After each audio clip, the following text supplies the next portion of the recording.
Greetings. Welcome to the Dragon Con Urban Fantasy Track author interview series. I am joined today by longtime friend of the track and of mine, Beth Dolgner. Beth, welcome and thank you for joining me today. Hi, Carol. I'm so excited to be doing this with you. I've looked forward to getting to do one of these for a long time. Well, I'm glad that it worked out and I managed to get you in your busy schedule as well. Uh, the first thing that I always ask everyone in every one of these author interviews is that did you read fantasy and or science fiction as a child or a young adult?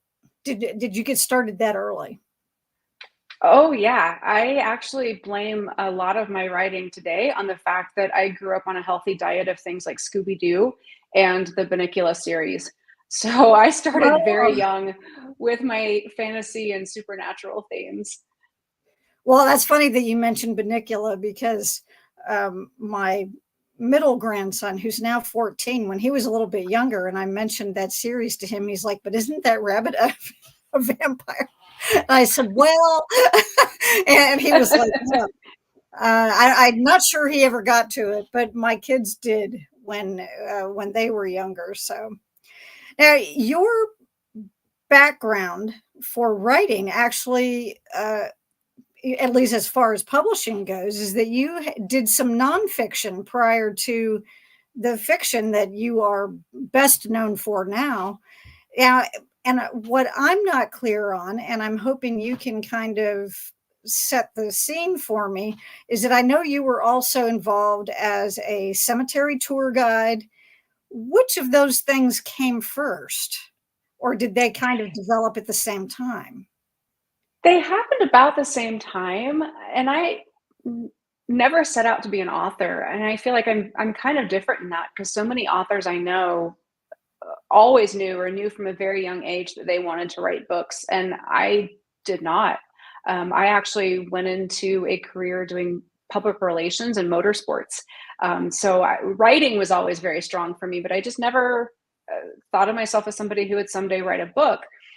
But on a trip to Savannah, Georgia, when I was a teenager, I got a copy of a book called Savannah Specters by Margaret Waite DeBolt, and it was a collection of Savannah ghost stories, and I loved it. I just loved the blend of history and lore, and that started a trend for me that whenever I travel, I always look for a book of local ghost stories that I can get as a souvenir. And I found out that Schiffer Publishing was looking for authors to write local ghost books. And I thought, oh, that I love collecting those books. Maybe I could take a stab at writing one of my own. And so I sent them a proposal to do Atlanta ghost stories. And they wrote back and said, we're very interested, but can you do the entire state of Georgia? And I said, sure, why not? May as well. So that was my first book, was a collection of Georgia ghost stories. It's called Georgia Spirits and Specters. And I had a wonderful experience doing that. And as soon as I had wrapped up that book and went, oh, whew, I can check that off the list. It's done. All that stress is over with. I immediately got another email from my editor, and she said, so what do you know about voodoo? And I said, well, nothing, but I'm willing to learn. And so I wrote a book that's kind of a sort of a primer, a look at the voodoo religion and what it's about. And, for people like me who knew nothing about it. And I think all of those experiences is what really helped starting to fuel my imagination for writing fiction, because obviously all of my fiction has a very strong, supernatural kind of, lots of ghosts. I've got vampires and all kinds of things. But yeah, all of that was happening about the same time that I was volunteering at Oakland Cemetery in Atlanta. It's a beautiful historic cemetery. And that got me really interested in Victorian death and mourning traditions. And so obviously that's stuff that is also kind of woven into my work, because I've learned so much there, and just find that time period and how the Victorians approached death to be such a fascinating subject that it inevitably winds up in my fiction. Yes, and I wanted to mention that the title of your book on voodoo was Everyday Voodoo, which I think is just Yeah. great. Yeah, that was just perfect. So, and those were in 2009 and 2010, respectively, I believe. when those were published. Sure, let's go with that. I don't remember. Has it really been that long? Yes, it has. Wow. Okay. And it was around that time that I believe that you and I met.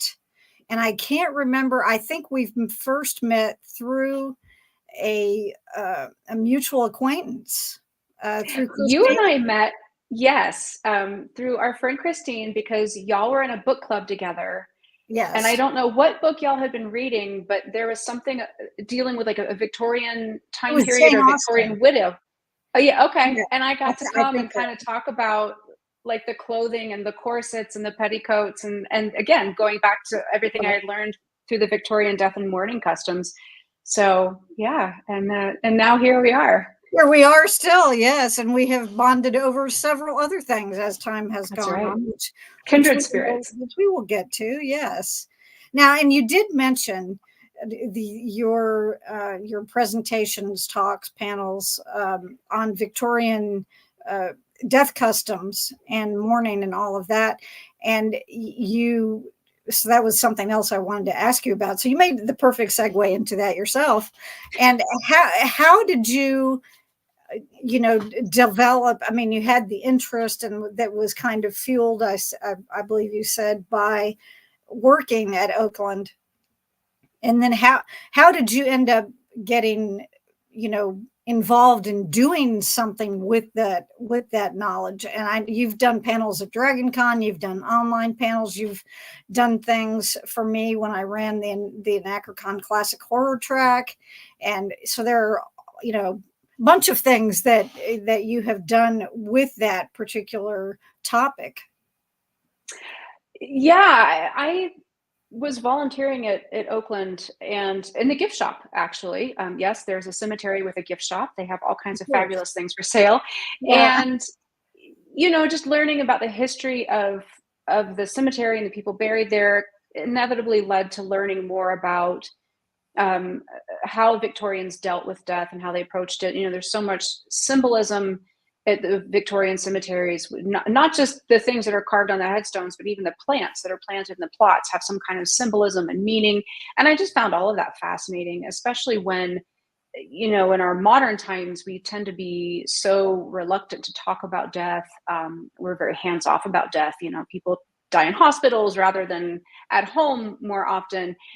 And so I found the differences between how we approach death and how the Victorians did to be fascinating. And so I just started learning as much as I possibly could. And it finally got to the point where I felt like I knew enough that I could start sharing it with others. And so we have, I say we have as if I still volunteer at Oakland. Actually, I Well, don't in Atlanta anymore, but that is forever my cemetery. Uh, we have an event called Sunday in the Park, which is like basically a festival in the middle of the cemetery. And I said, I would love to maybe give some little mini presentations about Victorian death and mourning. And they went over well. I had a great time talking to people about it, and people seemed very interested in it. And so I was able to roll that into more presentations. I mean, like you mentioned, I've done things online for various events. I've also done things in person at cons. I've given talks to groups. So I've just really anywhere there's a willing audience, I am happy to talk about it. And I just think it's great, partly because it is helping impart some history and information, but also it does help open up a dialogue about our own modern approach to death. And I think that's a very healthy thing to get into. So it's wound up being really a fun and interesting part of my career for me. okay. Yes, I can see where that would be an advantage in terms of as a good lead in for people who are curious, about about their own feelings about, Right. and I can certainly understand how that would be the case. Now, when you first made the move into fiction, you had a couple of standalone books, which I think came out right right around the same time you started the Betty Boo Ghost Hunter series, or which one actually came first? They're listed as being the same year as being published at Yeah. Manifest, and or were you working on them at about the same time, and that's why the dates are Uh, same? Yeah, Manifest and A Talent for Death, they're both young adult novels, and they came out on the heels of my Betty Boo series. So they were right after. And I had the best of intentions of turning those into series. And unfortunately, and I don't know that I've ever shared this with you, that was about the time that I got really bad imposter syndrome. And neither one of those standalone novels sold very well. And at the time, kind of I really did blame myself and said, well, clearly I am not a good writer. Nobody wants to read my stuff. I'm horrible. I shouldn't be doing this. And I did not write another book for 4 or 5 years. Um, and now looking back, I realized it wasn't that they were bad books. It was that I had not marketed them. Nobody knew they were there. Therefore, nobody was reading them. And if I could go back and talk to my past self, of course, I would say, hey, maybe you should get the word out and do a little bit of marketing for yourself instead of giving up writing. But I think that's something that most of us who are authors or any kind of creative endeavor, I think we all deal with imposter syndrome at some point. And unfortunately, people like me, it can take a long time to realize what's happening and to move past it. Because I really enjoyed writing those books. I had a lot of fun with them, and I think that there's still stories to be told in those worlds, and I may return to them someday, but not yet. I'm having fun in the fictional worlds I'm playing in right now. Yes, well, and they're certainly I can understand why, considering how much fun they are to read. Now, can you give us kind of a brief elevator pitch on what both Manifest and A Talent for Death are about? Manifest is a steampunk paranormal about a teenage girl in Atlanta in the late 1800s, and she winds up being governess for a family who there's a guy in the family who is a new scientist, and so basically like steampunk kind of technology, but he is using that technology to communicate with ghosts, and so she gets embroiled in his world of um, kind of the controversy of talking to the dead as well as the excitement of being able to do this. And then A Talent for Death is again about a teenager. She lives in a world where everyone has some sort of supernatural talent, and they're kind of divided into categories. And when you hit puberty is about the time that your supernatural talent becomes apparent, except hers has not shown up yet. And she's very frustrated. She doesn't understand why she seems to be wrong compared to everybody else. And one day she sprouts these big, huge red wings, which is something that nobody has. And so she has to figure out what she is, why she's like this, and what's going on. And she winds up teaming up with a kid who's actually a half demon who kind of helps guide her through discovering who she is, because he also is an outsider and understands what it's like to not really know who or what you are. Okay. Well, there you have it, folks. You can look for those, which I believe those are both available in ebook form as well, right? Yeah, Yes. paperback, Kindle, and Kindle Unlimited. Yes. Oh, okay, wonderful. Now, so let's get to Betty, because Betty is what would be considered your first urban fantasy series, really. I mean, that would be the category you would place that in. Oh yeah, yeah. And the first three books came out around the same time in the same period, correct? With the books we've just been talking about, and then you wrote a fourth one to kind of tie up the series, I guess, or you just Yeah. couldn't stay away. And Yeah, I did and- the four. It's a 4 book series, so everything gets right, wrapped up in book 4. gotcha. So give us the elevator pitch for that one. Um, Awkward ghost hunter meets hot demon, and shenanigans ensue. Yeah, well, uh, that's a very good description. Yes. yeah, Yeah. yeah. Betty is a ghost hunter in Savannah, Georgia, and she winds up working on a paranormal investigation that is seemingly very dangerous and demonic. And this really good looking guy who says he is a demon knows what's going on and knows how to help her. And so she has to decide if she wants to trust him and accept his help. Right. I get a kick out of how in the first book she's like, well, yeah, sure, like she's seen many other things, but to her mind, there's no way this guy could be a demon, and it's like that's Right. ridiculous. Right. No, that's just not. And then yeah, surprise. So Yeah.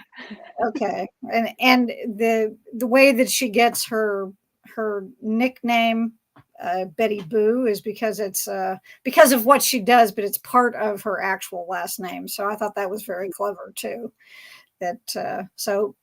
Double points to you for that name. Thank you. Uh, Now, after you were finished with that, you got going. After you finished your final volume in Betty's story, we have the Eternal Rest Bed and Breakfast series.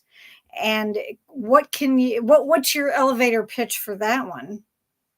To tell people Well, this. so Eternal Rest, that series, I want to start out by saying that's actually what got me back into writing, Okay. because, like I said, I took this break and I had the idea for the Eternal Rest series and went, I have to start writing again. Like I have to write this series. So it is paranormal cozy mystery, and it is about a woman in a small town in North Georgia, and she runs a haunted bed and breakfast that is right next door to a historic cemetery. Surprise, Of course surprise! it I'm is. writing Yeah. about a historic cemetery.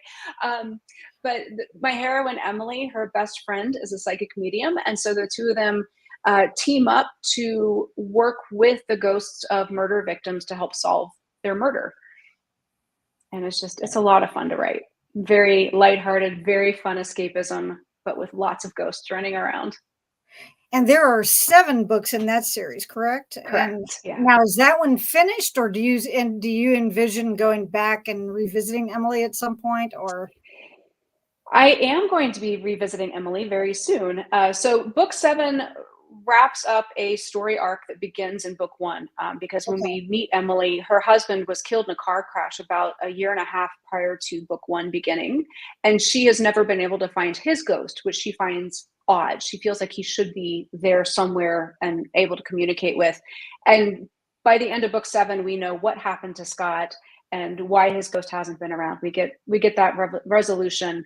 I am actually working right now on outlining a Halloween and a Christmas novella in the Eternal Rest world. And so those will pick up right after book 7. So Oh, there's more to great. come. Okay. There you go. See, folks, look forward to that. Those sound like the perfect way to revisit that world. Just, I think it'll be hey, fun. Hmm. have those parties at That's Eternal Rest. right. And now the series you're currently working on, and I think there's is it book 5 that's getting ready to come out very soon, is your Yeah. Nightmare Arizona. And give us the pitch on that one, and let people know what it's about. Picture a tacky, touristy old Wild West town like Tombstone, Arizona, but with a secret supernatural community. And my heroine breaks down in this little old town in the middle of Arizona and gets the first job she can find, which is at a year-round haunted house attraction. And she quickly discovers that her coworkers are not just playing parts every night. That's a great way to describe it, and uh, that that is a lot of fun. I mean, I think it's the perfect setting. It's I if you haven't read it, folks, you need to get it and start reading that series. Now, who would you say out of any of your series, who have been some of your favorite secondary or recurring characters to write? This is a We assume that you love your leads, but there's yeah. the others. I I feel a little guilty every time I confess this, but I love the character Carter Lansford in my Betty Boo series. And the reason I feel guilty about that is because he is the biggest jerk in the entire world. He's Right. this rich, entitled, just a jerk. He's just such a jerk. But I love him so much. And one of the reasons I love Carter so much is that he is the first character I ever wrote that really took on a life of his own. I would literally be typing a scene that he was in while simultaneously yelling at him on my screen going, Carter, did you really just say that? How can you do this? Like, I would get so frustrated with him because he was such a jerk. But I felt like that was just what the character wanted to do. And I was kind of just following around, typing up everything that he did. I mean, he very much just was this autonomous little fictional character. And so that was a real great joy for me. And it's exciting every time that a character does that. But Carter was the first time. And then he wound up having what I felt like was a very interesting story arc across the 4 books of that series. And I enjoyed getting to watch him evolve and grow and become a little bit less of an entitled jerk across the series. Right.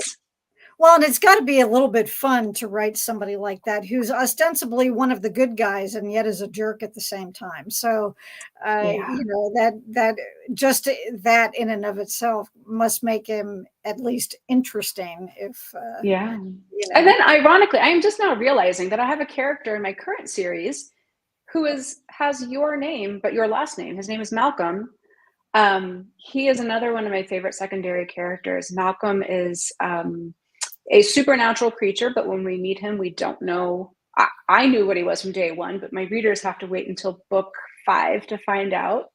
And I just love his character. He is very scary looking, kind of this tall, sort of skeletal looking face, and always wears black. So he's just kind of this, you know, a little frightening looking, like picture like the old silent film Nosferatu. He's probably similar in look to Max Schreck's character in that. And I just love him. He's got a big heart. So for as scary looking as he is, he's this kind person that becomes almost like a father figure to my heroine, Olivia. And once readers learn his backstory, I think you can appreciate Malcolm even more because of the things that he has been through and the way he has kind of had to fight to live the life that he lives. So I really love him a lot. Oh, well, I look forward to that. Now, who've been some of your favorite antagonists from any of your series? In book 2 of my Eternal Rest series, I have another jerk. I like jerks. I don't know what that says about me, that they are some of my favorite characters to write. But there is a character in book 2. It's called Late Checkout, and his name is Jackson. And he's just, I mean, he just gets under my skin because he's such a jerk. But again, very fun to write. And I had a great time killing him off. So that was very satisfying. And then, of course, his ghost comes back since he's been murdered, and you know, needs some help getting resolution and catching the killer before he can move on. And even his ghost is a jerk. So I had a lot of fun getting to explore both, you know, life and the afterlife as somebody who is just basically a pretentious snob. So that was a lot of fun for me. Other antagonists, well, in the Nightmare series, in book 1, we meet the son of the owner of Nightmare Sanctuary Haunted House, which is where Olivia, my heroine, works. And he's very much got a chip on his shoulder. He's very rude, very unappreciative of the people who are trying to help him. And so he's not an antagonist. He's one of the good guys, but he sure doesn't seem like it when we first meet him. And I am having a great time with his character. I just finished up the manuscript for book number 7 in that series. It's off with my beta readers right now. And I'm really excited about some of the developments we've made with that character. So I'm looking forward to seeing where he continues to go on his path. Okay. I look forward to discovering that, because you are correct. When he first shows up, it's like, oh, really? And, you know, he and Carter would have gotten along great. Yeah, they probably, or they would have killed each other, you know, or they would have been at odds. Yeah. Whichever would happen first. Now, for you, as their creator, what would you say the major differences between in the characters of Emily and Olivia, and how are they most alike? Oh, that's a good question. I think that one of the ways they're most alike, one of my favorite genres right now is the paranormal women's fiction, which is where the heroines are a little bit older. You know, they're usually Right. in their 40s. So Emily is still in her 30s, Olivia is 42, but I like having characters that are a little bit older. They're not, some 22-year-old heroine with the perfect body and tons of energy. They've Right. been through some things, and so I think that's where they're alike. They've got some life experience. They've both experienced heartbreak in one way or another, and I think the difference is that Emily, like I said, she's a widow. She lost her husband, but she is still doing the thing that she's been doing for a living. She's still in the same place. And so she still has that circle of friends and family who are there to support her. And it's kind of about how they become like her family. They're the ones who support her and help her with everything. Whereas Olivia is trying to go start a new life somewhere else and winds up breaking down in Nightmare. And so she is very much on her own. She's absolutely broke, has no money. And so I think she's starting over in a way that Emily was not. Emily continued on, but with very different circumstances, whereas Olivia is starting from scratch, trying to get a job, trying to make friends, and trying to figure out her new life in the town of Nightmare. But I think both of them are very, I don't want to call them stubborn. They're both very tenacious. Let's say Tenacious, that. that's right. Yeah, Tenacious always sounds a bit nicer it than does. yeah. Now, if Betty could make a guest appearance in another urban fantasy series, which one would you like her to get to Ooh. visit? And one of my series or just any at all? Any existing urban fantasy series, or even one that's been finished, but somebody Ooh, else's series. Who would she either mesh well with, or not, and it would be entertaining either way? that is such a good question. I mean, the first thought I have, of course, is Charlene Harris's Sookie Stackhouse books, because I could so see, they're Yeah, not that far away, going yeah. from Savannah down to Louisiana. So maybe a little road trip, a long weekend with Maxwell, little romantic getaway, and they wind up embroiled in some supernatural adventures down in another southern state. That would, I could actually see that. Yeah, Yeah, I that think that might could be be something. fun. Yeah, I think it would be. Do you, out of all of your books that you've written, do you have a favorite? The one that either you most enjoyed while you were writing it, or the finished product is one that you're the most pleased with? I think it might be a tie Okay. between Ghost of a Threat, which is the first book in my Betty Boo series, and Homicide at the Haunted House, which is the first book in my Nightmare series. Ghost of a Threat, I'm so proud of, because that was the first manuscript I ever finished.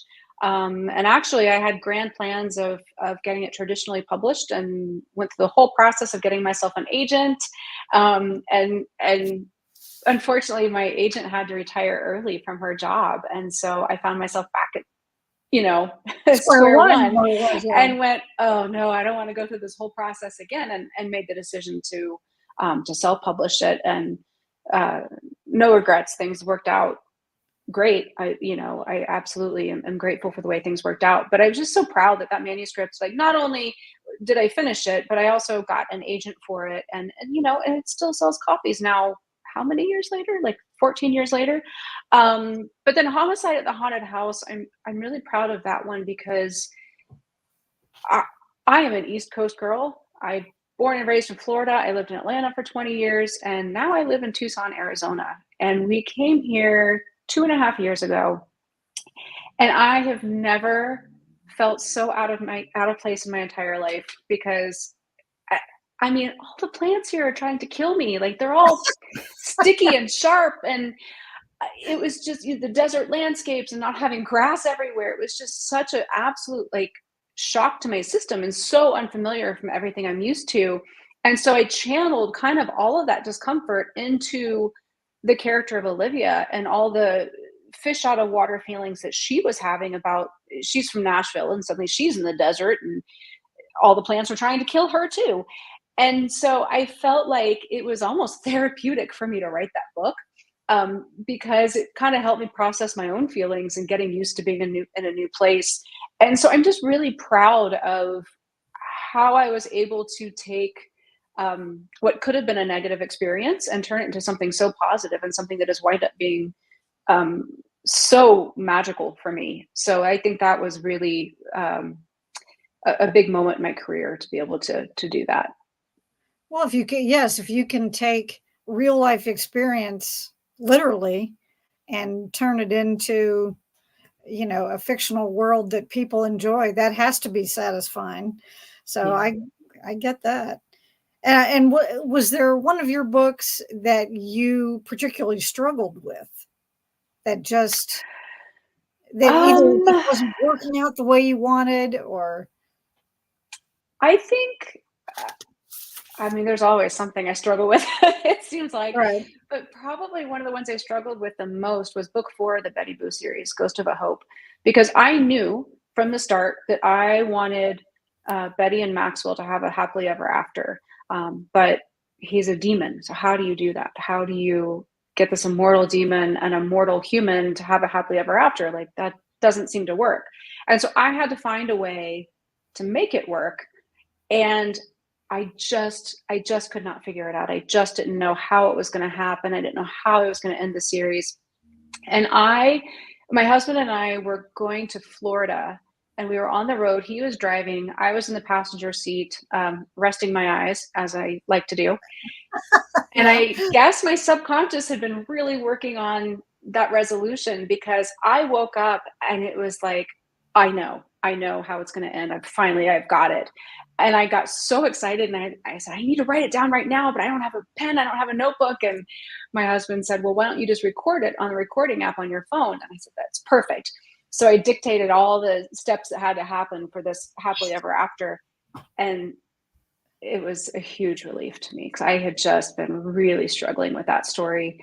And then probably, a lot of my frustrations with books is when I back myself into a corner in terms of world building. If I've set these rules for ghosts or paranormal creatures or whatever it might be, and then I really want to break the rules right. because I want something certain to happen with a plot. So I either have to go back and find a different path to making something happen, or I have to find a reason why I could break the rule. Like what is the element that allows this rule to have an exception?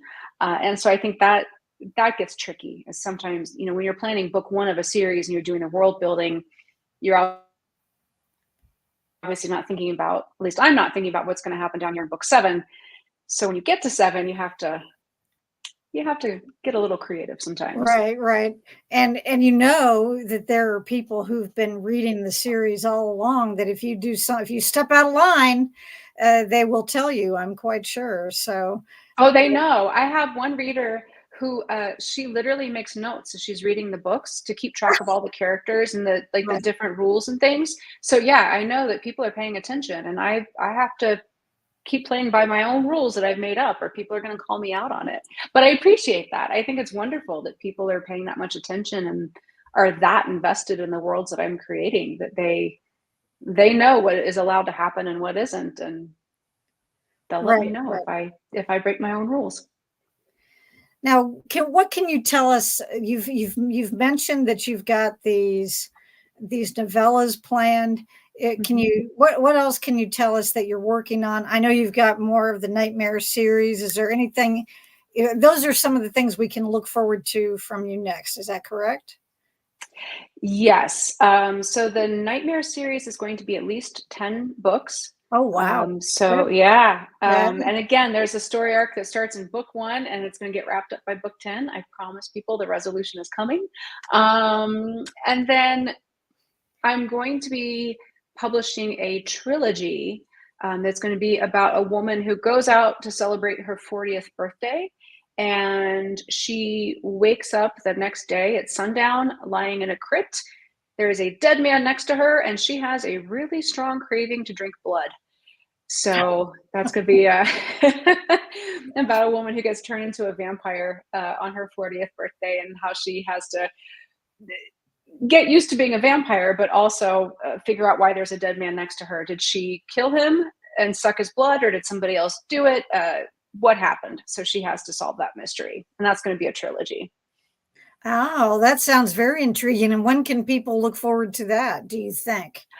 I hope next year. I've actually written the first two already, and they're not edited yet. So I got to get those underway in terms of revisions and edits, and then I've got the third one that I need to write. But it's coming along nicely, and I'm having fun with it. There's going to be vampires, werewolves, witches. It's going to be a fun mix, and a ginger cat whose thoughts my heroine can now hear now that she's a vampire. And he fits right in there with Carter and Jackson. He's a little bit of a pretentious snob. So I'm having great fun writing the cat. Yeah, you got to have those characters Yeah. in these series just to, yeah, to kind of, you got to give your protagonist a little bit of a hard time, right? That's Now, right. That's right. It can't be easy. no, no. Now, what kinds of things do you enjoy reading for pleasure? I mean, do you read in your own genre, or do you like to branch out and read different things? How do you work things in? I love reading in my genre. I love urban fantasy. I love paranormal cozy mysteries. Cozy mysteries are probably my favorite escapism read because they are light and fluffy. You know that no matter what the main character is, she's going to be okay. Nothing too terrible is going to Right. happen. But I also, I mean, I'm currently reading a Star Wars novel. The last book I read was a fairy romance novel. So, you know, I like to get a variety. Sure. Um, but yeah, as long as it's well written stories, I'm not particular about the genre. Yeah, and speaking of Star Wars, you have a history with the Star Wars organization. Is it the 501st? Is that I remember the 501st Legion. So we, for those who don't know what that is, it is a worldwide Star Wars costuming organization, and the 501st Legion represents the bad guys of the Star Wars universe. So the Imperial officers and Darth Vader and stormtroopers. So the costume I actually wear the most is Kylo Ren, which is so much fun to do because people either love that character or they absolutely hate him, and so it's always fun interacting with people as to how they feel about him. And once in a while, I make kids cry. It is not on purpose. They just see right? Right, right. Yeah. the mask and they get scared. Um, but yeah, it is interesting though because Kylo is very popular with the ladies, and so in that costume, I've gotten hit on quite a lot. Um, and it's always like, you know, honey, if you squeeze me any tighter, like you're gonna learn real fast that it's it's just another lady in here. That's right, right. Don't It is get too not excited. actually Yeah. Kylo Ren that you're loving on. So so but it's fun. We do a lot of things like visiting children's hospitals and visiting the kids, and we work with organizations like Make a Wish. So it's great fun, but we're also able to give back to our community, which is wonderful. We all do it in the name of Star Wars. Yeah, yeah. And are you able to still do some of that where you are now? I Living in am. In Arizona? fact, we've got a great children's hospital here in Tucson that we do Halloween events with. So it's nice. I will say though that when R2D2 comes out to an event, he steals everyone's thunder. He is always the Oh, most popular droid in the room. I can imagine. Yes, I can easily imagine. Now, when to back up just a little bit, within those genres that you so much enjoy reading, that the ones that you mentioned, are there any particular authors that you would recommend to some of your readers that, you know, if they enjoy your work and this is what that they might enjoy some of those people? Yes, and I'm probably going to forget all of their names now that I'm on the spot with it. um, there Yeah, is just a a few is fine. series I'm really loving right now. Um, Oh, and for the life of me, I'm not going to think of. I'm going to think of the author's name 2 minutes after we get done with this interview. But it is the Emmy Rose Mysteries, and they are paranormal mysteries with a little bit of a horror element. And I just think they are wonderful books. I'm really enjoying those a lot. Um, and then, I mean, cozy mysteries. There's so many authors in that genre that I really like. Addison Moore, Jenna St. James. I mean, there's a bunch out there who are prolific and fabulous. So there's always something new to read. So from some of those prolific, authors. yeah. The prolific is Mhm. good because that means that people can always find more, right? Now, Yes. this is kind of a craft question for you. And I ask this just because I get different answers from people, and I'm just very curious about this aspect of the writing process. But do you prefer absolute quiet when you're writing, or do you like some kind of background sound of some sort? I like a little bit of noise, but I cannot listen to music with lyrics because Mhm. then it distracts me from my own words. So it has to be instrumental. So yeah, a lot of times I'm listening to more instrumental, but I listen to a lot of more kind of mood setting stuff. Like Midnight Syndicate is one of my go-tos, and they are. If you've ever been to a haunted house at Halloween time and heard music playing in the background, it was probably Midnight Syndicate. Ah, So especially for me, writing about a year-round haunted house attraction, it's kind of the perfect soundtrack for my perfect. Yeah. writing. But stuff like that, that's atmospheric. That was the word I was looking for. I like that kind of atmospheric, spooky music, just to help me get into the get into the spooky mood for writing. Now, something that I had mentioned earlier that back from when we first met and then have known each other throughout the years, and in more recently we have interacted a lot because of a mutual love of Supernatural, the show, and you were great enough to do every single episode of Supernatural Rewind, which for any of your you might have fans watching this, some of your readers who are unaware that we actually did that, but we have all 15 seasons. We have and we even in the last season we did a weekly uh, kind of run of panels discussing the episodes when I can't Yeah. remember, I think it was maybe the last five or This six. is 5. Yeah, Yeah, yeah, it was after Dragon Con because we that was the first year of virtual Dragon Con due to the unpleasantness, and and then it's a good term. yeah, and then we did some of that, and I know that your love of that show has to kind of infuse what you write, what you read, but also it kind of probably helps you. Those things that you do probably help you appreciate the show even more as well. Yeah, for sure. And I want to note that doing our video for the series finale, I mean, that means there is now a video on YouTube where I'm crying. Oh, that's So right. That's I right. tell people Yes, that you yes. ever want to know what I look like when I'm crying, just go and watch this Watch discussion. it. Because I Supernatural did show up Rewinds. with my box of Kleenex and my bottle of wine for that for that That's discussion. right. Um, but yeah, certainly. I mean, and I'm people who have watched any of our supernatural discussions have heard me say this. I tuned in for that pilot episode way back when, and I mean, certainly supernatural goes hand in hand with the kind of stuff that I write and the kind of stuff that I do. With being involved with nonfiction stuff, and um, so I love that show. And in fact, there is a decision that I made in book number 5 of my Nightmare series, and the first reader to email me about this particular thing mentioned supernatural, and I was like, "You, there's a connection there, and you got it." Ah, Um, well, I better so hurry up I'll be and take a curious deep to know if breath. Yeah. you, yeah, if you pick up on it. We'll see, but yeah. So that show has very much influenced the kind of creatures that I write about and the way I want to approach things. Well, if you're going to be influenced by something, then that's a good one. And you also did some of the Buffy Watch Of course, episode yeah.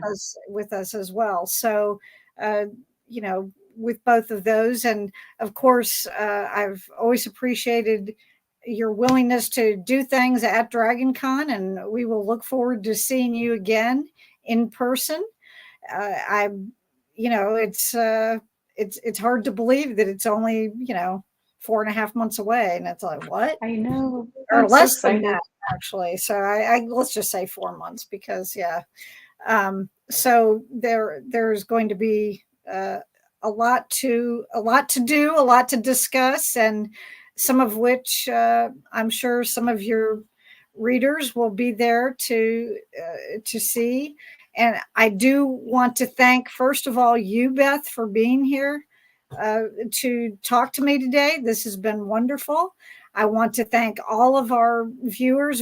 You know, whenever you end up watching this, whether it's immediately when we post it or if it comes a little bit later on, then we do appreciate you.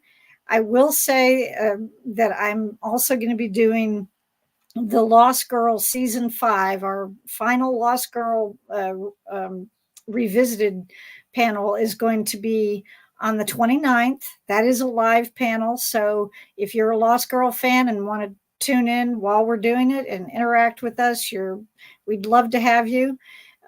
Otherwise, and you're just watching it later on your own, it'll be on this YouTube channel and you can catch it anytime you want.